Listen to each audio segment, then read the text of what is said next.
টানা বৃষ্টিতে মানিকগঞ্জ শিবালয়ে পদ্মা ও যমুনা নদীর পানি বেড়ে ৬০ থেকে ৭০ ভাগ জমির বোরো ধান তুলে গেছে।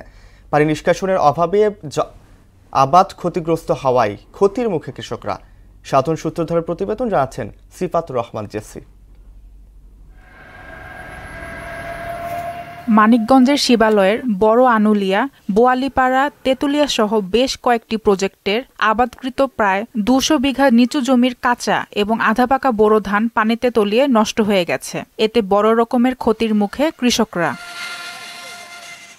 পরিপক্ক অবস্থায় ধান কাটতে না পারায় এবং শ্রমিক খরচ দ্বিগুণ হওয়ায় চরম হতাশার মাঝে দিন পার করছেন কৃষকরা। এছাড়াও জমির পাশে খাল মেরামত সহ স্লুইস গেট না থাকার অভিযোগ করেন তারা।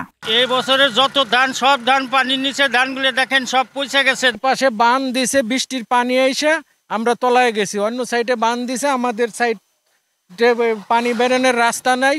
টিওনো সাহেব বারবার বলুনেও এই ড্রেনটা, এই খালটারে মেরামত করে নাই, এই কারণে আমরা ডুবে গেছি। যদি এই আপনার খালটা ক্লিয়ার থাকতো উতলি পর্যন্ত, তাহলে আর কোনো ঝামেলাই হইতো না, পানি আসতো চলে যেত।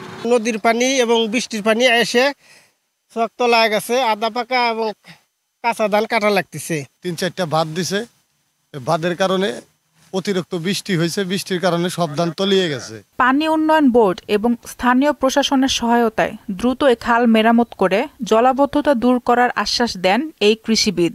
হঠাৎ করে যে জলাবদ্ধতা এবং যে আগাম বন্যাটা চলে আসে, এটা থেকে পরিত্রাণের উদ্দেশ্যে আমরা পানি উন্নয়ন বোর্ড এবং প্রশাসনের সাথে আলাপ করেছি।